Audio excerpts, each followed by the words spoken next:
લો બોલો. હવે 1 ઓગસ્ટથી એટલે કે આવતીકાલથી અમેરિકાના પ્રેસિડેન્ટ ટ્રમ્પે ભારત ઉપર 25% ટેરિફ અને દંડ ઝીકી દીધેલ છે. આવો વ્યવહાર ભારત દેશ સાથે છેલ્લા 75 વર્ષમાં ક્યારેય થયેલ નથી. અને સાથે જ આ પ્રકારનો વ્યવહાર ટ્રમ્પે ચીન, જાપાન, કોરિયા, કેનેડા, મેક્સિકો જેવા દેશો સાથે તો કરેલ નથી. ટ્રમ્પનું કહેવું છે કે કારણ કે ભારતે રશિયાથી તેલ, હથિયાર અને ફાઇટર વિમાનો લીધા છે એટલે રશિયા યુક્રેન સાથે યુદ્ધ કરી રહ્યો છે અને એટલે જ ભારતે રશિયાને ઇનડાયરેક્ટ સપોર્ટ કરી છે. હવે રશિયા સાથે તો બીજા દેશો પણ વેપાર કરી રહ્યા છે, તેલ, હથિયાર લઈ રહ્યા છે, તો પછી ભારત સાથે જ આવો વ્યવહાર કેમ?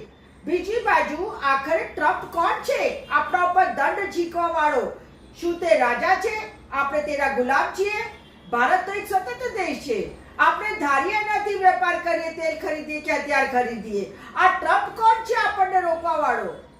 હવે આપણે મોદી વિશે શું વાત કરીએ? માય ફ્રેન્ડ ટ્રમ્પ, નમસ્તે ટ્રમ્પ, જીતેગા ટ્રમ્પ કરીને મોદી સાહેબે ટ્રમ્પની ખૂબ ચમચાગીરી કરી. જ્યારે બીજી બાજુ ટ્રમ્પે મોદીનું અને દેશનું વારંવાર અપમાન કરેલ છે. પહેલી વખત જ્યારે ટ્રમ્પે મોદીને પોતાના પદગ્રહણ સમારોહમાં ન બોલાવ્યા, બેચારા મોદી ઇંતજાર કરતા રહી ગયા, પરંતુ ન બોલાવ્યા તો ન જ બોલાવ્યા. અને બીજી વખત ખુરશી ઉપર બેસતાની સાથે જ ટ્રમ્પે ભારત દેશના નાગરિકોને હથકડીઓ અને પગમાં બેડીઓ નાખીને પાછા મોકલાવ્યા. જ્યારે કે મેક્સિકો, સુડાન, ઇવન નેપાળ જેવા દેશના નાગરિકોને પણ આવી રીતે હથકડી નાખી નતા મોકલાવ્યા. ત્રીજી વખત એક નહીં, બે નહીં, પરંતુ 29 વાર દુનિયાને જણાવ્યું કે મારા કહેવાથી સીઝફાયર થયેલ છે.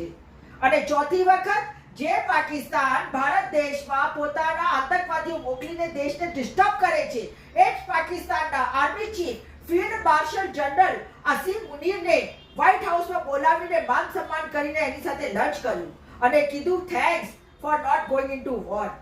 જ્યારે કે આપણા દેશના વડાપ્રધાનને લંચની વાત તો દૂર, પરંતુ પીઠ પર નથી થપથપડાવી કે ભાઈ સારું થયું મારા કહેવાથી તે યુદ્ધ રોક્યું.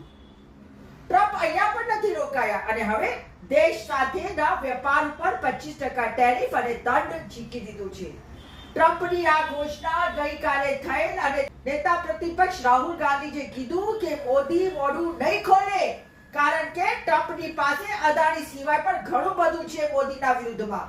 ભાઈ, મારે તો એટલું જ કહેવું છે કે આપણા દેશને આવા ડરપોક, બુઝદિલ, કાયર વડાપ્રધાન ક્યારેય નથી મળ્યા, જેના લીધે છડે ચોક આપણા દેશની ઇજ્જતના ધજાગરા ઉડ્યા છે. કડવું છે પણ સાચું છે.